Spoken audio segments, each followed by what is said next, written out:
I'm thrilled to go to the hospital, said no one ever. You or perhaps someone in your care may need to make frequent trips to the hospital. This is focused on packing a bag that will make that stay a whole lot more comfortable. It is called the Hospital Go Bag.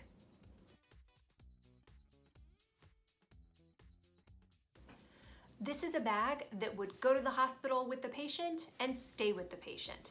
So if you were checking them in through admissions, you would bring that with you. If perhaps your person has to go on an ambulance alone, you would send this with the team.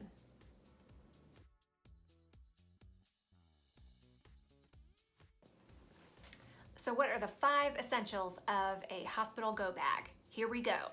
Number 1, you want a charger for the patient's phone. So make it a duplicate. Don't grab the one out of the wall and stick it in the bag, because just in case it's ever left at the hospital, you don't want to have to go chase it down. So get an extra one, pack it in that bag. So number 2 is include a pen and paper, like a small one, because what happens is that sometimes the patient will get instructions from the doctor. It might be confusing to take this all in. In some cases, the doctor might say, oh, here's my number, your family can call me. Having that pen and paper is very handy. Also, another trick is in that pad, you could also stick a list of current medications. So that's number 2. So number 3 is cases. So particularly a case for glasses or a case for dentures, different stuff that the person would have to take off, and make sure that the name is ideally on the device itself, but if not, on the case.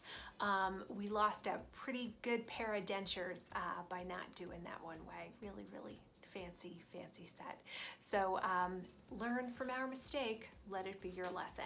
Number 4 is include hand sanitizer or Sani-Wipes in the bag. The reason for this is that if a patient is in bed and they're served hospital food, they can't always get up and wash their hands. And it's strange, but a lot of those trays do not have sanitizer on them.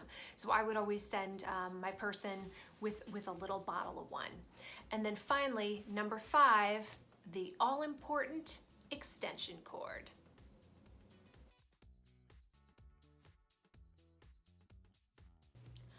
I would put this in the ask forgiveness versus beg permission category, but hear me out.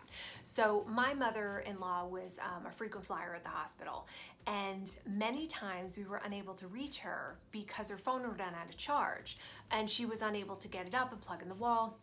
She really didn't want to disaccommodate the team members there to ask them to do it for her. So we found that the easiest thing to do was plug it in the wall, extension cord, wrap it around the rail of her bed so that she could always be within reach of a charge. So cautions here are necessary. So number 1, do follow hospital policy. If they have a sign up that says don't plug anything in, don't plug anything in. And also do be careful about what you unplug, because I bet you'd really want to make sure that heart monitor is working.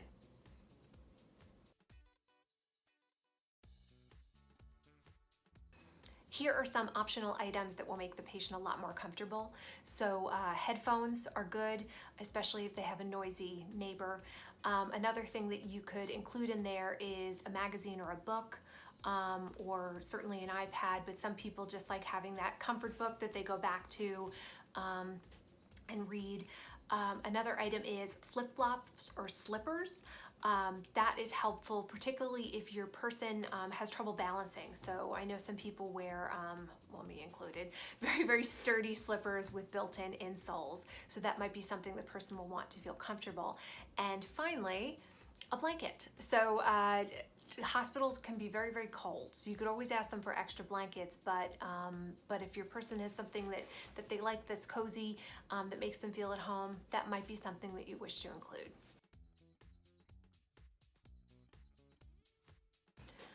I suggest getting a bag with a zip top that is the brightest color that you can find. So something neon, really something that kind of stands out. The reason for that is that if the patient ever has to move, it's easier for them to say, hey, could you get that big yellow bag in the closet? And that helps staff members identify the bag, get stuff together really quickly, and get a moved.